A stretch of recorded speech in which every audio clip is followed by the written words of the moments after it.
Assalamualaikum warahmatullahi wabarakatuh. Perkenalkan, kami kelompok 7 dari Universitas Pamulang, Fakultas Ekonomi, jurusan S1 Akuntansi.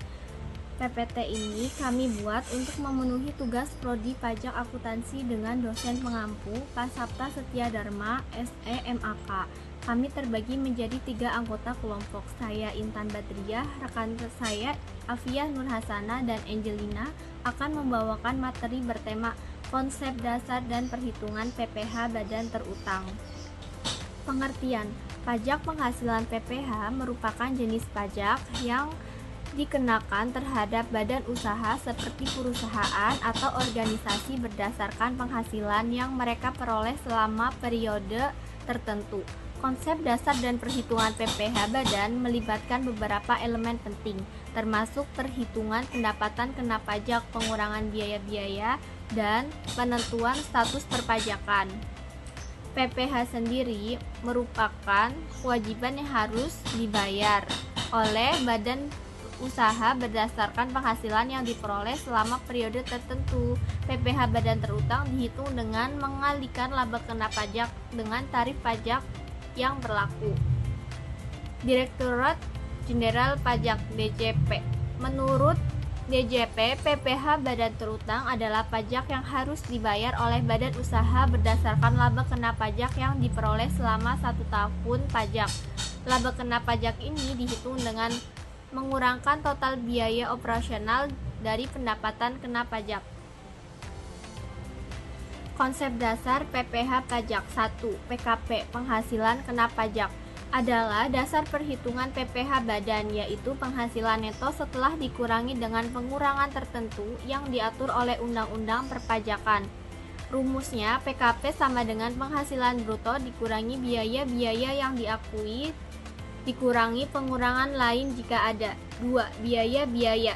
Biaya yang diakui untuk mengurangi penghasilan bruto adalah biaya yang secara langsung atau tidak langsung berkaitan dengan kegiatan usaha, seperti biaya operasional, biaya penyusutan dan amortisasi, biaya bunga atas utang yang sah. Yang ketiga, pengurangan biaya. Tidak semua biaya dapat diakui sebagai pengurang penghasilan bruto, seperti biaya pribadi, biaya yang tidak didukung dengan bukti transaksi yang sah, biaya yang tidak sesuai dengan prinsip kewajaran dan kelaziman usaha. 4.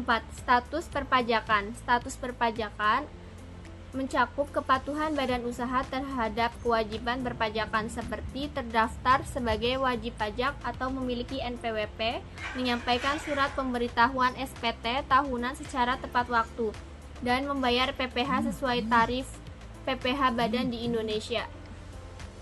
Saya akan juga menyampaikan materi langkah-langkah dalam mengetahui PKP bagi WP badan. Yang pertama, mengumpulkan laporan keuangan. Yang kedua, menentukan pendapat kena pajak atau PKP. Yang ketiga, menghitung laba kena pajak. Yang keempat, menentukan tarif pajak. Dan yang terakhir, menghitung PPh badan.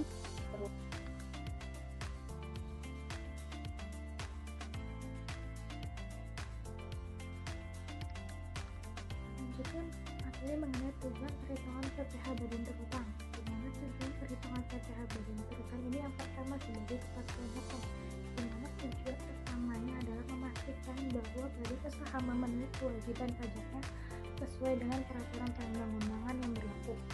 Kepatuhan ini penting untuk menghindari sanksi atau denda yang mungkin dikenakan oleh otoritas pajak. Yang kedua, sebagai perhitungan liabilitas, di mana perhitungan ini membantu menentukan jumlah liabilitas pajak yang harus dibayar oleh badan usaha. Hal ini penting untuk mengelola keuangan dan perencanaan anggaran di masa depan. Untuk yang ketiga, tujuannya adalah sebagai perencanaan keuangan, di mana dengan mengetahui jumlah PPh badan terutang, badan usaha dapat merencanakan anggaran dengan lebih baik. Ini termasuk alokasi dana untuk melakukan pembayaran pajak dan pengelolaan arus kas secara efektif. Lalu yang keempat, sebagai pengelolaan risiko, di mana memahami kewajiban bayar pajak membantu badan usaha dalam mengelola risiko keuangan seperti kemampuan untuk membayar, membeli pinjaman atau investasi jangka panjang. Lalu yang kelima, transparansi keuangan, di mana perhitungan yang akurat meningkatkan transparansi dalam laporan keuangan badan usaha yang dapat digunakan oleh pemangku kepentingan seperti investor, kreditur, bahkan pemerintah.